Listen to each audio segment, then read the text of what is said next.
The Church Growth and Giving Show, your resource for growing faithful communities. Brought to you by Vanco, helping tens of thousands of churches thrive for over 20 years. Join Jordan and Andy as they share insights drawn from decades of church giving and engagement expertise. Here's a topic I've wanted to dive into for a while: church volunteer teams. They're a crucial part of so many faith communities, from small churches with a few dozen members to megachurches who welcome thousands of members every week. Getting and keeping reliable volunteers is a challenge, but knowing how important these people are, it's one churches need to tackle. What's wild is the number of churches that think the solution is just to get more names on a list. But volunteer management isn't about headcount. It's about cultivating ownership and purpose. If people feel connected to what they're doing, they show up. That's it. And I think a lot of leaders overlook how personal volunteerism really is. It's not just about plugging someone into a schedule, it's about helping them discover where their gifts meet the church's needs. When that happens, the church benefits, but the volunteer sees a huge blessing as well. Let's go all the way back to the foundation. Volunteer culture starts with recruitment. Recruitment goes beyond just announcements from the pulpit and actually hinges on meaningful conversations with potential volunteers. When someone says, "Hey, I see how great you are with kids. Have you ever considered serving in children's ministry?" That's a powerful message telling them that their skills can make a real difference. There's something about being seen and being known. It invites people into something greater. And when pastors model that, when they share their own volunteer stories, it raises the bar. People think, if they're doing it, maybe I can too. And it sets a vision. You're not just helping run the slides or ushering people to their seats, you're creating a welcoming space for worship.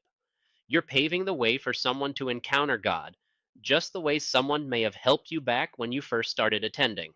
I like how you put that because let's be honest, a lot of volunteers don't see it that way. They see a task, not a ministry. They show up, put in their time, and go on with the rest of their week. That disconnect usually comes from poor onboarding. If you just throw someone on the greeter team without preparing them spiritually or practically, you're setting them up for burnout. Investing in them sends a message that they and their volunteer efforts matter to your church. Preparation is huge because you want their efforts to be a long term connection to your faith community. If things are working the way they should, a volunteer isn't just giving their time, they're investing in the church. If the church doesn't invest back in them, it sends a negative message and the system breaks down. And that's where tools can help. Good scheduling software does more than organize shifts. It lets people communicate availability, trade shifts without stress, and get reminders so everyone stays on the same page. That also helps staff who work with volunteers because they don't have to spend as much time on mundane details and can focus more time and effort on people. Have you seen churches using tools like Planning Center or ACS technologies? Definitely. Planning Center's group communication features are strong. I've seen churches use it to create specific teams like hospitality, worship, and security. And each group has its own schedule and message threads. It's streamlined but personal. Personal is key because when someone gets a reminder from a system that's clean and friendly, it reduces friction. No more, wait, I thought that was next week moments. And then there's the matching of skills to roles. We've all seen it. Introverts greeting at the door, or someone with zero tech experience trying to run slides simply because there's a need for help and they're available. That's not fair to them or the congregation. You want to plug people into roles that fit them and where the skills God has given them can shine. I heard a story about a church member who volunteered out of guilt. He said yes to everything until he burned out and disappeared.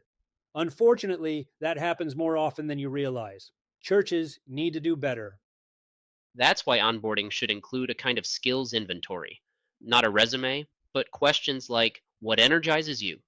Do you prefer planning or people-facing roles? When churches ask that up front, they place people where they'll thrive. That makes me think of surveys. Some churches use personality tests or availability forms. Others even create shadowing opportunities, like come watch the media team in action this Sunday and see if it's a fit. I love that idea. It's respectful. It says, We want this to be life-giving for you, not draining. Vanco has a great resource that helps churches build volunteer surveys and ask questions that get to the heart of volunteers' experience with the ministries where they serve. Those questions help both church leaders and volunteers get a clear picture of how programs and their volunteers are functioning. And once someone's placed, support matters. It's not enough to say, here's your post, good luck. Ongoing training and encouragement are part of the package. One church I read about had quarterly volunteer huddles. They'd gather all the teams, share stories of how ministry impacted lives, and offer refreshers. It wasn't just informative, it was inspiring. A lot of times, people can be siloed and not know about the amazing stories of impact that are happening all around them. That ties into appreciation. When volunteers feel valued, they stick around. A shout out during service, a thank you note, even just a heartfelt conversation after church can go a long way. They're huge, and don't underestimate peer encouragement. When team members notice and uplift each other, it builds culture. Suddenly, it's not the greeters and the sound guys. It's one church serving together. Multiple ministries, but one team with a common goal to love and serve those who are a part of your faith community. This also helps with accountability. When someone misses a shift, instead of being annoyed, a teammate checks in, hey, everything okay? It's not making them feel bad for not being there, but letting them know that they were missed and wanting to make sure they're all right. That kind of care fosters reliability. And reliability increases trust. You can't build a church culture of service without trust. People need to know their effort matters and their presence matters. One area where this breaks down is fairness and not overburdening the volunteers you can always count on to say yes. If the same folks are always asked while others coast, resentment builds. Scheduling transparency helps. When everyone can see the rotation and knows it's fair, tension drops. And if someone's unavailable, the system should allow for easy swaps or subs so they don't feel like they can't raise their hand and say they need a week off. And that's where backup volunteers come in. I've seen churches create a bench, folks trained in multiple roles who can jump in when needed. Some people can't serve on a regular basis, but they can fill in every now and then, and plugging those gaps that inevitably pop up is vital, but often overlooked. It prevents the Sunday scramble. I love that. Also, rotating leadership is huge. Don't let the same person carry a team forever. It's healthy to develop new leaders, give others a break, and keep fresh ideas flowing. That reminds me of mentorship. Pairing a seasoned volunteer with a new one builds confidence and continuity. It's not just training, it's an ongoing relationship that benefits the new volunteer and their mentor. Relationships are what anchor volunteerism. The deeper the connection, the longer someone stays. That's why small group involvement boosts volunteer retention, because it's all intertwined. And volunteers who serve together often grow together. They pray for each other, show up in tough times, and become friends, not just teammates, and those kinds of relationships are what helps build up a faith community. You can't manufacture that, but you can create space for it. Volunteer dinners, retreats, or even just a group text thread can help foster community. I want to dig into something else too: growth. A lot of churches think of growth as attendance, but volunteer engagement is often the best growth metric. If people are serving, they're invested. And investment breeds ownership. People stop saying the church should and start saying we can. That's a big shift. Outreach efforts especially rely on volunteers. Whether it's food drives, mission trips, or local service projects, you need hands and hearts. A big part of that is trained hands. Evangelism training, prayer training, and even logistics matter. You don't just send folks out and hope for the best. One church I heard about holds an annual Serve conference for volunteers. It's a one-day event with workshops, prayer sessions, and community building. People leave excited and ready to serve again. That's brilliant, and it prevents burnout too. When people feel equipped and celebrated, they're less likely to fizzle out. Speaking of burnout, how can leaders spot it early? Watch for disengagement. If someone starts showing up late, skipping without notice, or seems irritable, those are signs. It's not always about laziness. It could be fatigue. The fix isn't guilt, it's care. Ask them what's going on. Maybe they need a lighter load. Maybe they're in a tough season. Or maybe they need a new role. Sometimes a shift reignites passion. A greeter might blossom in kids ministry. A media volunteer might thrive in small group facilitation. That comes back to ongoing conversations. Volunteer leadership needs to be relational and adaptive. Churches that understand that are the ones with vibrant, sustainable ministries.